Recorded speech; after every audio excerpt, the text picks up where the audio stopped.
네, 전 세계 곳곳의 다양한 이슈, 사건, 사고 짚어보는 국제 이슈 코너입니다. 자, 문희정 국제뉴스평론가 전화 연결됐습니다. 안녕하십니까?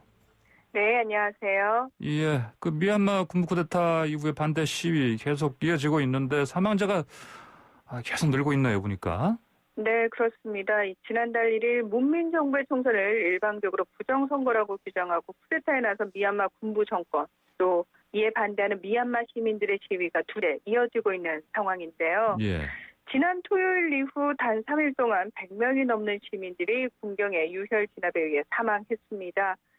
미얀마 군경은 불과 얼마 전까지만 해도 시민들을 향해서 실탄 사격을 하지 않았다고 발뺌을 했죠. 그러면서 예. 사망자의 시신을 탈취해서 조작까지 했다 이런 얘기까지 나왔는데 예. 지금은요 하루에만 수십 명의 시신을 아무렇게나 방치하는 모습까지 포착이 되고 있습니다. 예. 미얀마 인권단체인 정치범지원협회에 따르면 현재까지 군경의 폭력에 의해 숨진 사람은 최소 183명으로 집계가 됐고요. 예.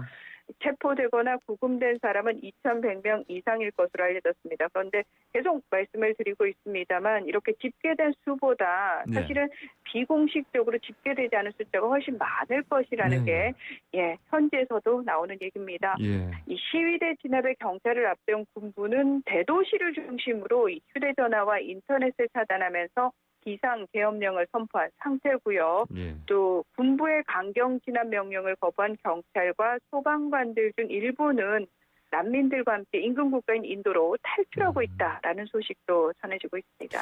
예, 심각한 상황인데 내전 얘기도 들립니다? 네, 그렇습니다. 이 미얀마 군부는 쿠데타로 정권을 장악함과 동시에 이 아웅산 수치 국가자문역을 비롯해서 문민정부의 주요 인사들을 구금하고 군사 재판에 넘긴 상태죠. 예. 이 군부를 피해서 도피 중인 집권여당 민족민주동맹 소속 의원들이 지난주에 연방의회 대표위원회를 구성을 하고 마닝카잉 판전 연방의회 상원의장을 부통령 직무대행으로 임명을 했습니다. 군사정권을 타도하겠다면서 임시정부를 구성 발표를 했고요. 예. 국제사회의 지지를 호소하고 있는 상황인데 여기에는 전체 인구의 70% 이상을 차지하는 버마족뿐만 아니라 지금 135개, 이게 이제 공식적으로 미얀마 정부가 인정한 소수민족입니다. 예. 이 소수민족의 단체들과도 연합을 하겠다. 그래서 수십 년간 이어진 군부 독재에 투쟁할 것이다. 이렇게 분명히 선명을 했습니다. 예. 또 지금처럼 사망자가 계속 발생을 하고 있는데도 유엔 등이 이 미얀마 사태 해결에 적극적으로 나서지 않는다면 어쩔 수 없이 미얀마 국민들이 스스로를 방어할 수밖에 없는 상황이 올 수 있다. 이렇게 경고하고 나섰는데 그러니까 실제로 소수민족의 무장 반군과 시민들이 연합해서 전면적인 내전이 발발할 수 있다면서 이런 표현을 썼습니다. 예. 국제사회의 적극적인 제재와 지원을 요청하고 있습니다. 그러니까 내전 이게 또 시민들이 또 이제 무장해서 투쟁하자 이런 사람들도 좀 있는 것 같아요 보니까. 그래서 그렇습니다. 예. 내전까지 갈 수 있는 가능성까지 좀 제기된 상황이네요. 자, 그러면 이게 지금 시민들이 이 분노가요. 제가 듣지 않으니까 미얀마에 있는 우리 기업이나 이런 데서 태극기를 일부러 이렇게 꽂고 있다. 그래서 알리고 있다. 네. 그게 또 이유가 이게 중국 어떤 공장이나 중국 기업으로 어떤 오해돼서 공격받을 가능성 때문에 그렇게 하는 거다 이런 얘기 들었습니다. 그만큼 지금 그 중국 어떤 기업이라든지 중국을 향한 또 분노가 좀 타오르고 있다 봐야 되겠습니까? 네, 이 부분에 관해서도 이제 초창기부터 계속해서 나오던 얘기인데 사실 유엔 인권이사회의 지원이 적극적이지 못한 가장 큰 이유 중에 하나가 이 중국과 러시아 등 일부 국가들의 반대가 있기 때문인데요. 특히 쿠데타 초기부터 많은 미얀마 시민들은 중국이 군부 쿠데타를 배후 조종하고 지원하고 있다는 의심을 거두지 않고 있습니다. 중국 대사관 앞에서 계속해서 반중 시위를 벌이고 있기도 하고요.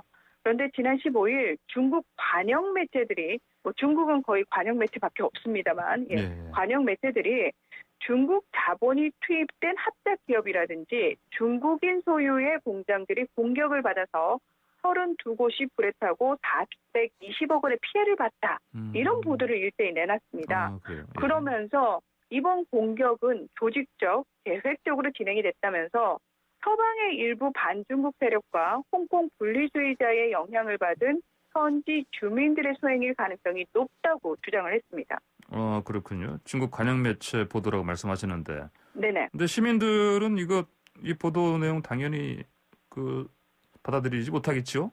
네, 사실 가짜뉴스다 이런 얘기도 나오고 있는데 예. 저도 사실 이 기사가 바로 중국 관영 매체에서 나왔을 때 약간 의아했거든요. 예. 네, 현지 소셜 미디어에서는 시위대를 폭도로 몰고 가기 위해서 중국과 군부가 자작극을 꾸민 거다라는 얘기도 나오고 있고 예. 중국 기업이 보험금을 받기 위해서 시위대 소행으로 꾸몄다라는 얘기도 나오고 있습니다. 그런데 저는 무엇보다 좀 우려스러운 부분이 이 중국 정부가 미얀마 사태에 개입할 명분을 찾고 있다라는 분석 부분인데요. 예. 그러니까 실제로 미얀마에는 수십만 명의 중국인 노동자들이 파견돼 있습니다. 왜냐하면 아마 1대1로라고 많이 들어보셨을 텐데요. 전 세계를 이제 중국과 연결하는 경제 프로젝트인데요. 이제 이런 어떤 약소국의 자본을 빌려주는 차원이 아니라 직접 중국 기업과 중국 노동자들이 들어가서 중국 자본으로 그 나라의 인프라를 구성을 해주거든요. 건설을 해주고 이제 이거를 그 정부로부터 이제 마치 차관으로 돌려가지고 돈을 받는 식으로 중국이 경제권을 형성을 하고 있는데 여기에 중국이 반드시 중국인 노동자를 데리고 들어갑니다. 그러다 보니까 뭐 적게는 수천 명에서 많게는 수십만 명까지 중국 노동자들이 있게 되는데 자국민 보호를 이유로 미얀마에 중국군을 파견할 가능성을 배제할 수가 없는 상황이고요.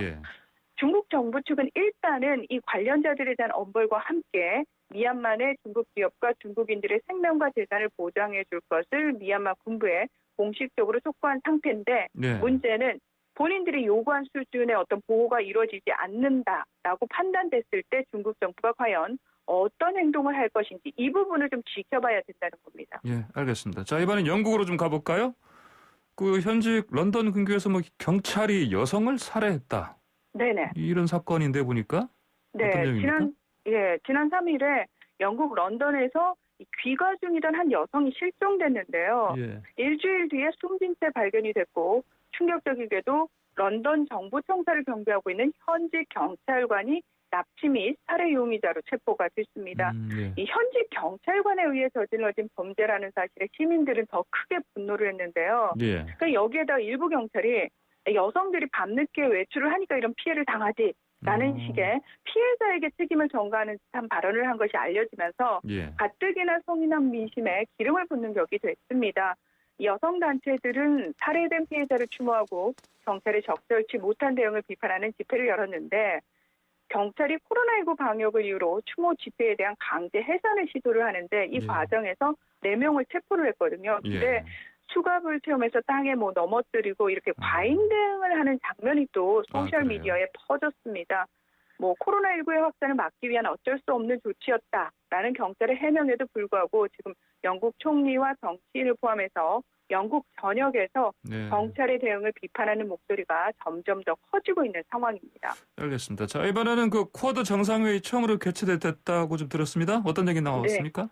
네, 인도태평양 지역에 미국, 일본, 인도, 호주 등 4개국 간의 안보대화 협의체를 의미하는 쿼드는 2004년에 처음 결성이 됐고 지난해 본격적으로 출범했는데요.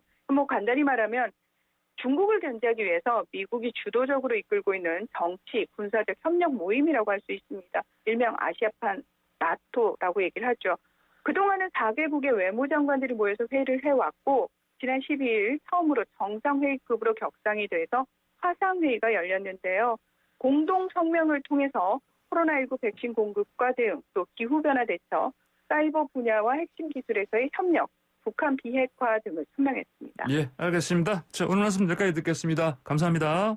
네, 고맙습니다. 네, 지금까지 문희정 국제뉴스 평론가였습니다.